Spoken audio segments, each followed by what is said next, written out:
Hello student, today we will study class 12th physics, electric charge and field. Most important topic, Coulomb's law. Coulomb's law. Coulomb ने एक law दिया charge के लिए कि दो charge अगर स्मॉल डिस्टेंस पर सेपरेटेड हों, जिस तरह से ग्रेविटेशन में आपको two bodies separated at a small distance then force between them निकालते हैं। सो यहां पर हम लोग क्या करते हैं, कूलॉम ने दो चार्ज लिया। कैसे चार्ज लिया? Point charge Q1 and Q2 point charge लिया। और किसी चार्ज के लिए ऐसा नहीं हो सकता, एकदम पॉइंट चार्ज जो एकदम वेरी स्मॉल चार्ज हो, ठीक है, इलेक्ट्रॉन, प्रोटॉन एक्सेट्रा, ठीक है, ऐसे चार्जों के लिए, एकदम पॉइंट चार्ज के लिए जिसके सेंटर एक दूसरे से अलाइंड हो, ठीक है। तो ये दो पॉइंट चार्ज लिया गया Q1 and Q2 separated at A distance small r, और इसको एक दूसरे से कितने डिस्टेंस पर हमने रखा? r डिस्टेंस पर रखा। तो उन्होंने बताया कि इनके बीच जो फोर्स ऑफ अट्रैक्शन लगता है या रिपल्सन लगता है, जैसे हम लोग ग्रेविटेशन में पढ़ते थे उसमें क्या होता था, केवल और केवल अट्रैक्शन फोर्स लगता था, ये भी बताया जाएगा आगे आपको फिर से। तो F is proportional to Q1 Q2, इन दोनों चार्जों के प्रोडक्ट के क्या होता है, ये प्रोपोर्शनल होता है, और इनके बीच के डिस्टेंस के स्क्वायर के क्या होता है, इनवर्सली प्रोपोर्शनल होता है। ये कौन सा लॉ होता है? Inverse square law. इसको बोलते हैं हम लोग इनवर्स स्क्वायर लॉ। आपको मैंने बताया था क्लास 11th में फंडामेंटल फोर्सेस, उस फंडामेंटल फोर्सेस में आपको बताया गया था gravitational force, electromagnetic force, nuclear force, ठीक है, न्यूक्लियर में स्ट्रॉन्ग न्यूक्लियर और वीक न्यूक्लियर फोर्स था, ठीक है। तो ये फोर्सेस आपको बताए गए थे, और बताया था मैंने कि जितने भी फंडामेंटल फोर्स हैं वो इनवर्स स्क्वायर लॉ को क्या करते हैं, फॉलो करते हैं।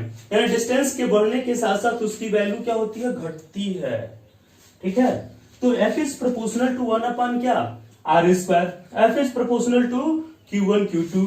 दिस इज इंप्लाइज दैट अब दोनों के प्रोपोर्शनल है, यानी इसके मल्टीप्लीकेशन के भी प्रोपोर्शनल होगा Q1 Q2 अपन क्या, r स्क्वायर।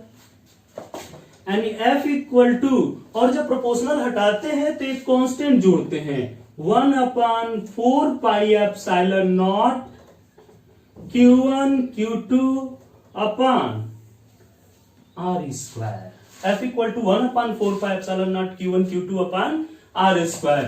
जहां ये 1 अपॉन 4 पाई एप्सिलॉन नॉट जो है इसको बोलते हैं क्या, इलेक्ट्रोस्टैटिक कांस्टेंट, और इसकी वैल्यू होती है कितनी, 9 into 10 to the power 9 newton metre square पर कूलॉम स्क्वायर। देख सकते हैं यहाँ पे न्यूटन मीटर स्क्वायर, ये नीचे आया क्या, पर कूलॉम स्क्वायर। तो ये इसकी वैल्यू होती है न्यूटन मीटर स्क्वायर पर कूलॉम स्क्वायर। अब यहां से देखते हैं, यानी ये डिफिनीशन इसका क्या हुआ, force of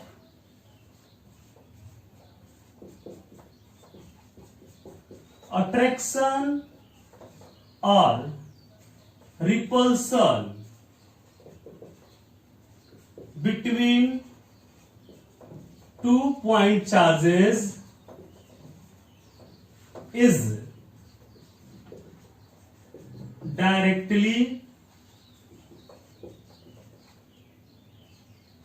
proportional to product of two charges and inversely proportional to square of distance between them. तो ये आपका कूलॉम्स लॉ हुआ कि दो जो चार्जेस होते हैं, इन दोनों चार्जेस अगर स्मॉल डिस्टेंस r पर सेपरेटेड किए गए हैं तो इनके बीच जो फोर्स लगता है वो इन दोनों चार्जों के प्रोडक्ट के प्रोपोर्शनल और उनके बीच की डिस्टेंस के स्क्वायर के क्या होता है, इनवर्सली प्रोपोर्शनल होता है। अब यहां पर देखते हैं, जैसे अब ये कैसे अभी मैंने बताया अट्रैक्शन और रिपल्सन, तो क्या होगा, दोनों अगर प्लस प्लस होंगे तो एक दूसरे को क्या करेंगे, ये रिपेल करेंगे, दूर हटाएंगे, और अगर प्लस माइनस होंगे तो दोनों एक दूसरे को क्या करेंगे, अट्रैक्ट करेंगे। तो यहां देखिए ये प्लस है, ये भी प्लस है, यानी कोई चार्ज कोई नहीं लगा रहता साइन, इसका मतलब ये प्लस होता है, ठीक है। तो एक दूसरे को ये क्या करेंगे, रिपेल करेंगे, दूर हटाते हैं, ठीक है। तो इसमें रिपल्सन फोर्स, रिपल्सिव फोर्स लगता है। तो ये आपका था क्या, कूलॉम्स लॉ, ठीक है। अब यहां पे अब ये देखिए 1/4 पाई एप्सिलॉन नॉट, अभी एप्सिलॉन नॉट हम बताएंगे क्या होता है। तो 1/4 पाई एप्सिलॉन नॉट, यहां से देखिए क्या हो जाएगा, 1/4 pi epsilon naught equal to क्या, FR square upon Q1 Q2। अगर इसका हमको डायमेंशन निकालना हो, डायमेंशन, तो चलिए इसका dimension of 1/4 pi epsilon naught equal to, चलिए F का क्या होता है डायमेंशन भाई, MLT-2, R का L होता है तो L स्क्वायर अपन Q1 का 80 और दूसरे Q2 का भी चार्ज का क्या होता है 80 होता है, नहीं यार, तो I इक्वल टू होता है Q अपन T, यानी Q इक्वल टू कितना, IT, I का A और T का क्या हो जाएगा T, ये हो गया, ठीक है। तो ये हो गया, चलिए अब ये क्या हो जाएगा, M L और L स्क्वायर L क्यूब, ये देखिए टी स्क्वायर ऊपर जाकर टी के पावर -2 और टी का पावर -2 पहले से होता है, टी के पावर क्या -4 और a का पावर क्या -2।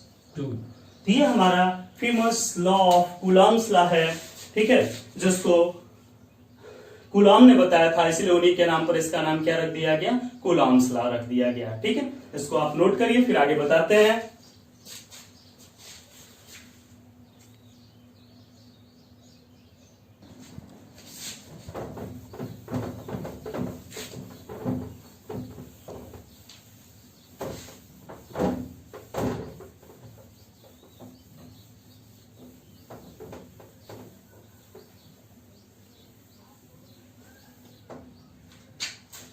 देखिए अभी मैंने यहां तो दिखाया था आपको 1/4 पाई एप्सिलॉन नॉट, ठीक है, Q1 Q2 upon R square F equal to, जहां ये जो एप्सिलॉन नॉट है, एप्सिलॉन नॉट को कहते हैं permittivity of free space, free space, permittivity of free space, ठीक है। फ्री स्पेस मतलब क्या है, जहां पर कोई एयर भी ना हो, एयर के लिए भी वही होता है वैसे तो, एयर और उसके लिए सबकी वैल्यू एक होती है, ठीक है। तो परमिटिविटी ऑफ फ्री स्पेस कोई मीडियम के लिए नहीं दिया जा रहा है, epsilon not permittivity of free space होता है, और इसकी वैल्यू होती है 8.85 इंटू 10 के पावर -12 कूलॉम स्क्वायर पर न्यूटन मीटर स्क्वायर, ये एप्सिलॉन नॉट की वैल्यू। आप चाहे तो यहां से आप इसको निकाल सकते हैं, देखिए 1/4 पाई एप्सिलॉन नॉट की वैल्यू कितनी थी, 9 इंटू 10 के पावर 9 न्यूटन मीटर स्क्वायर पर coulomb square. So epsilon naught equal to 1/4 pi into 9 into 10 के पावर क्या 9, ये हो जाएगा 1/4 इंटू 22/7 इंटू 9 इंटू 10 के पावर क्या -9। सॉल्व इट, वैल्यू 8.85 इंटू 10 के पावर -12 कूलॉम स्क्वायर पर न्यूटन मीटर स्क्वायर। जब इसके अंदर कोई मीडियम आ जाता है तो इसकी वैल्यूज क्या हो जाती है, चेंज हो जाती है, जिसको अभी बाद में हम बताएंगे कैसे चेंज होती है, ठीक है। तो क्योंकि अगर फॉर एनी मीडियम इसकी वैल्यू हो जाएगी F equal to 1/4 pi epsilon Q1 Q2 upon क्या R स्क्वायर, ठीक है। तो 1/4 pi epsilon Q1 Q2 upon R square, जहां एप्सिलॉन क्या है, ये मीडियम के लिए हो गया, ठीक है। एप्सिलॉन क्या है, permittivity of medium.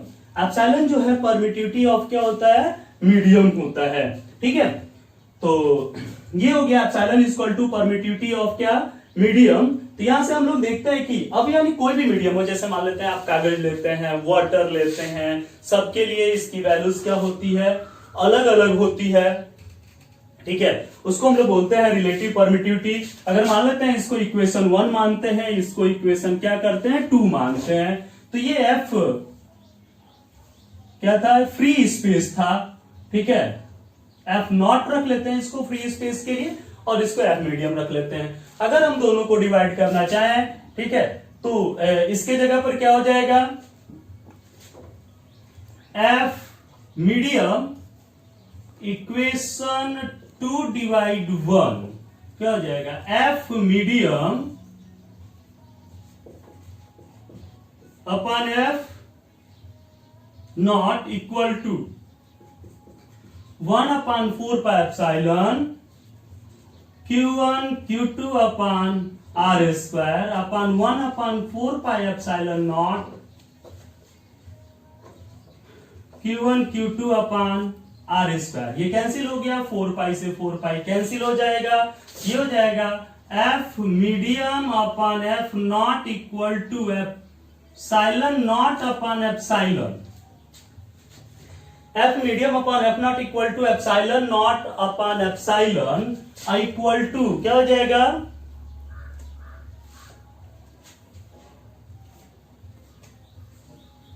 One upon के, या इसको ऐसे लिख सकते हैं, F nought upon F medium is equal to के।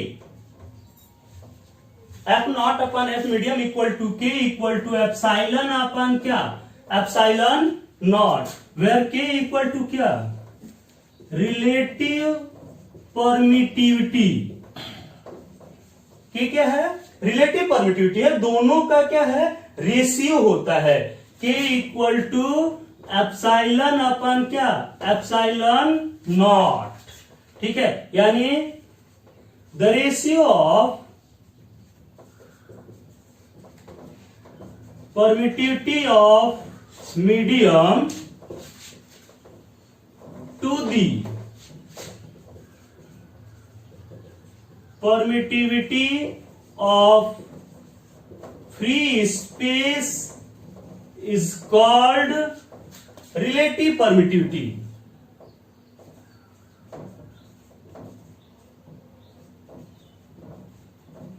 इसको रिलेटिव परमिटिविटी कहते हैं, या इसका दूसरा नाम एक और है, और डाइलेक्ट्रिक कांस्टेंट।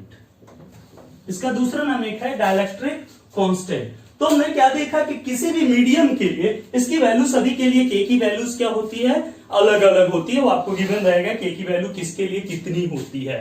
ठीक है, फॉर वाटर 81 इसकी वैल्यू होती है। ठीक है, तो इस प्रकार से इसकी वैल्यूज हम लोग क्या करते हैं, निकालते हैं। तो मैंने यहां देखा एफ इक्वल टू, ये इसकी वैल्यू निकाला गया फॉर एनी मीडियम। इसके जगह पर एप्सिलॉन हो जाता है, यानी एप्सिलॉन के जगह पर हम एप्सिलॉन नॉट के क्या कर सकते हैं, लिख सकते हैं। यानी जो हमारा ये फार्मूला हुआ F medium equal to 1/4 pi epsilon naught के। ठीक है, जहां के क्या है, रिलेटिव परमिटिविटी है, एप्सिलॉन नॉट के Q1 Q2 अपन क्या, R स्क्वायर। ये हमारा क्या हो गया, एफ मीडियम के लिए हो गया। यानी मीडियम में फोर्स जो होता है 1/k टाइम्स हो जाता है फ्री स्पेस के, यानी फोर्स थोड़ी सी क्या हो जाती है, चेंज हो जाती है। 1/k times of force of free space. ठीक है, इसको कर लीजिए।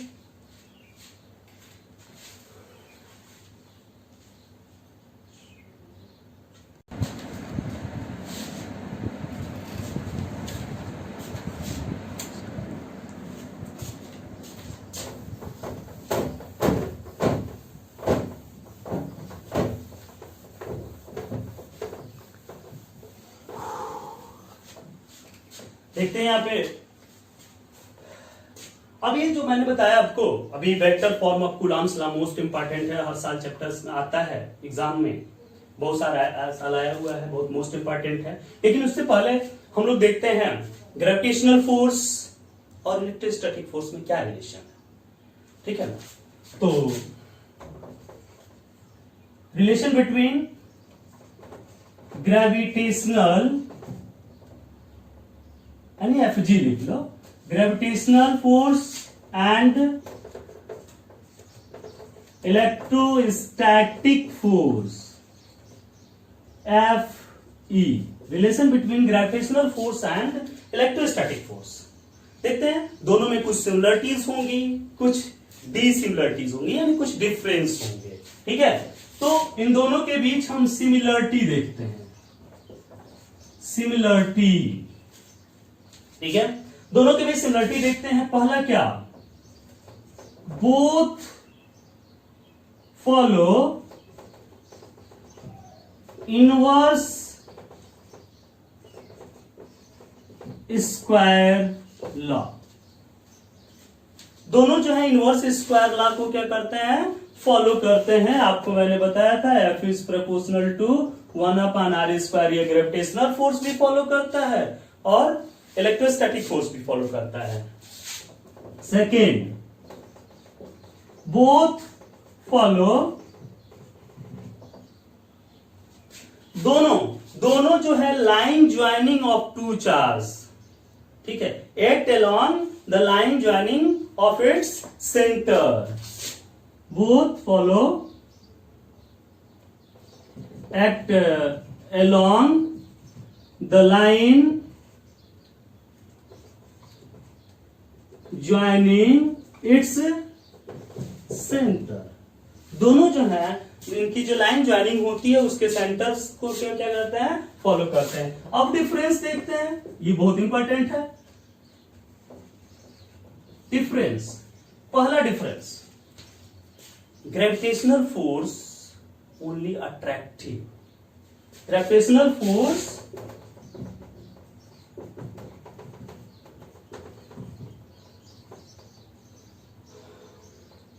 only attractive, but electrostatic force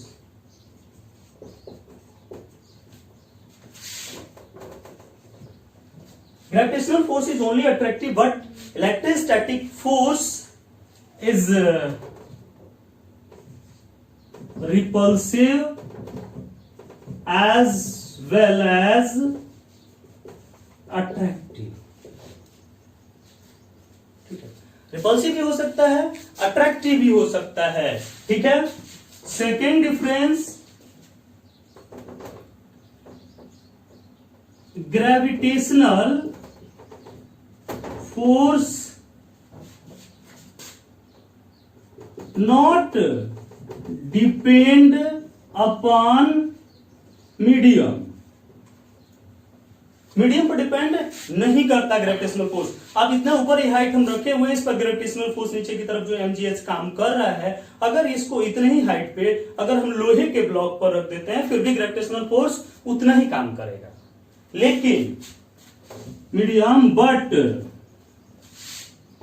but electrostatic force Fe लिख देते हैं, ठीक है। Fe depend on medium, Fe जो है मीडियम पर क्या करता है, डिपेंड करता है, और ये मीडियम पर डिपेंड नहीं करता। ये इसके बीच क्या हुआ, डिफरेंस हुआ। तीसरा डिफरेंस क्या है, ग्रेविटेशनल फोर्स इज वीकर, बहुत छोटा होता है देन Fe। आपको क्लास 11th में मैंने बताया था gravitational force is the weakest force of the nature. Nature का क्या होता है, सबसे कमजोर बल होता है, जबकि ये one of the strongest force of the nature. ये नेचर का इलेक्ट्रोस्टैटिक फोर्स क्या होता है, स्ट्रॉन्गेस्ट फोर्स होता है, ठीक है। तो इस तीसरे वाले पर हम अभी विचार करेंगे, पहले इसको नोट करिए।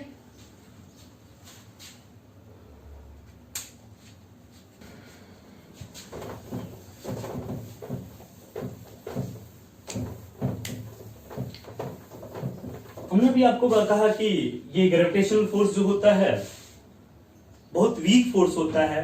तो चलिए हम देखते हैं gravitational force and electrostatic force between electron and proton. Electron और प्रोटॉन के बीच ग्रेविटेशनल फोर्स कितना होता है, इलेक्ट्रोस्टैटिक फोर्स कितना होता है, वो हम निकालते हैं। ठीक है, तो चलिए यहां पर हम विचार करते हैं। सबसे पहले लिखते हैं ग्रेविटेशनल फोर्स एफ जी, किससे, according to Newton's law of gravitation. F G equal to G M E into M P upon R. According to Coulomb's law, F E equal to 1/4 pi epsilon naught M E. ये अब यहां पर क्या हो जाएगा, electron और proton दोनों पर चार्ज सेम होते हैं ई, केवल माइनस और प्लस का अंतर होता है। ठीक है, तो माइनस डायरेक्शन को रिप्रेजेंट करता है कि रिपल्सिव है कि अट्रैक्टिव है। ठीक है, तो E इंटू ई अपन क्या, आर स्क्वायर, इक्वेशन 1 इक्वेशन 2। ठीक है, चलते हैं इक्वेशन 2 डिवाइड इक्वेशन 1, क्या हो जाएगा, F E upon F G equal to F E upon F G. चलते देखते 1/4 pi epsilon naught E square upon R square upon G M E M P upon R square से R square cancel, ये हुआ 1/4 pi epsilon naught E square upon G M E into M P. चलिए सबकी values हमको मालूम है, नहीं मालूम तो आप यहां पर रखिए, लिखिए 1/4 pi epsilon naught 9 into 10⁹ newton metre square पर कूलम स्क्वायर।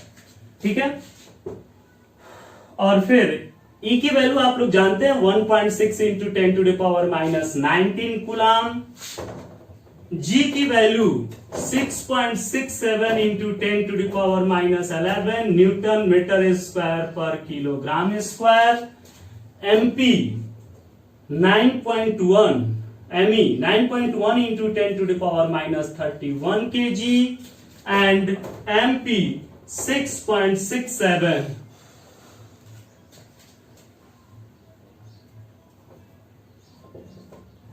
1.672, तो 2 छोड़ देते हैं, पॉइंट के 2 ही प्लेस तक ले रहे हैं, इंटू 10⁻⁻27।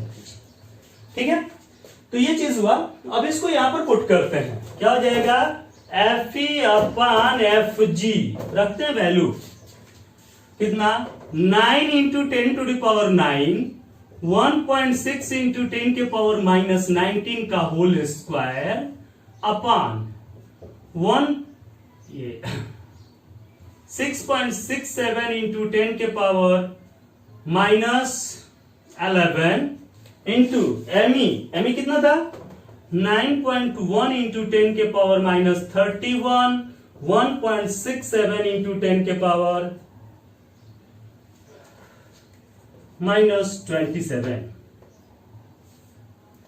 इस टोटल को आप सॉल्व कर लेंगे। ठीक है, हम सॉल्व नहीं कर रहे हैं, सॉल्व आप कर सकते हैं। -27 इज अप्रोक्सीमेटली इक्वल टू 10⁻39,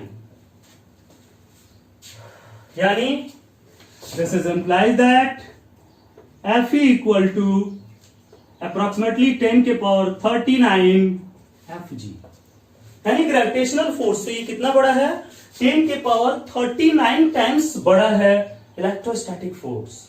यही अगर इलेक्ट्रॉन के बीच लेते, इलेक्ट्रॉन के बीच आप निकाल कर इसको देखिएगा, इलेक्ट्रॉन के बीच Fe equal to 10⁻42 times Fg आएगा, और वही प्रोटॉन के बीच अगर आप निकालते हैं तो Fe इक्वल टू कितना आएगा, अप्रोक्सीमेटली 10⁻36 Fg। ठीक है, तो इस प्रकार से इसकी वैल्यूज आएंगी। ठीक है, इसको नोट करिए, ये एनसीईआरटी का बहुत इंपॉर्टेंट क्वेश्चन है। ये एनसीईआरटी के बुक में आपके है, एनसीईआरटी के न्यूमेरिकल प्रॉब्लम्स में भी आएगा ये क्वेश्चन। ठीक है, इसको आप अच्छे से कर लेंगे, इंपॉर्टेंट क्वेश्चन है। और क्वेश्चन हम बताएंगे। चलिए, vector form of Coulomb's law. अब हम आगे पढ़ेंगे vector forms of Coulomb's law. ये बहुत बार बोर्ड के एग्जाम में आया हुआ है, इंपॉर्टेंट है। बोर्ड के एग्जाम में अगर कूलॉम्स लॉ पूछता है तो generally vector form of Coulomb's law पूछता है, ठीक है। तो vector forms of Coulomb's law, उसके लिए अब देखते हैं। यहां पर मान लेते हैं कोई 2 पॉइंट चार्जेस हमने लेते हैं Q1 एंड Q2। ये 2 पॉइंट चार्जेस हमने ले लिया, एक इलेक्ट्रॉन ले लिया, एक प्रोटॉन ले लिया, बहुत छोटा स्मॉल चार्ज है ये, ठीक है। या एक दोनों प्रोटॉन ले लिए, तो ये 2 चार्जेस हमने लिया पॉइंट चार्ज, ठीक है। अब इसकी लाइन को हम लोग ज्वाइनिंग करा देते हैं। इसके बीच की ये डिस्टेंस मान लेते हैं क्या है, R है। ये डिस्टेंस तो R है, फिक्स है, लेकिन जब डायरेक्शंस लेते हैं तो अलग अलग हो जाता है ये फोर्स। देखिए, अब इस पहले बॉडी पर देखें तो ये दूसरा जो चार्ज है, इस पहले चार्ज पर क्या करेगा, फोर्स लगाएगा, ठीक है। तो इसको हम लोग लिख लेते हैं क्या, F12। क्या लिख लेते हैं, F12। मतलब क्या, F12 मतलब क्या, force on charge, force on Q1 लिख लो, चार्ज का Q1 ड्यू टू Q2। इस Q1 पर Q2 के द्वारा जो चार्ज लगता है उसे हम क्या कहते हैं, F12 कहते हैं, ठीक है। तो ये F12 हो गया, ठीक। अब देखिए, अब ये भी, और कौन सा कैसा फोर्स लगेगा, क्योंकि दोनों पॉजिटिव चार्ज हैं, तो इस पर कैसा फोर्स लगेगा, रिपल्सिव फोर्स लगेगा, अट्रैक्टिव नहीं लगेगा, ठीक है। तो ये इसको रिपल कर रहा है। फिर इस पर देखिए, इधर की तरफ रिपल्सन फोर्स लगेगा F21। तो F21 मतलब क्या, force on Q2 due to Q1। Q2 पर फोर्स किसके द्वारा, Q1 के द्वारा। अब देखिए, इस पर फोर्स इसके द्वारा लग रहा है, मतलब ये डिस्टेंस हो गई। इस पर फोर्स इसके द्वारा लग रहा है तो ये डिस्टेंस हो गई। तो दूसरे से पहले के डिस्टेंस को हम R21 से रिप्रेजेंट कर दे रहे हैं, और पहले से दूसरे के डिस्टेंस को, पहले से दूसरे की R12 से, पहला दूसरे पर लगाया है, R12 से रिप्रेजेंट कर दे रहे हैं, ठीक है। अब यहां पर देखिए, आपको निकालना है F12 वेक्टर, इसको वेक्टर फॉर्म में लिखना है।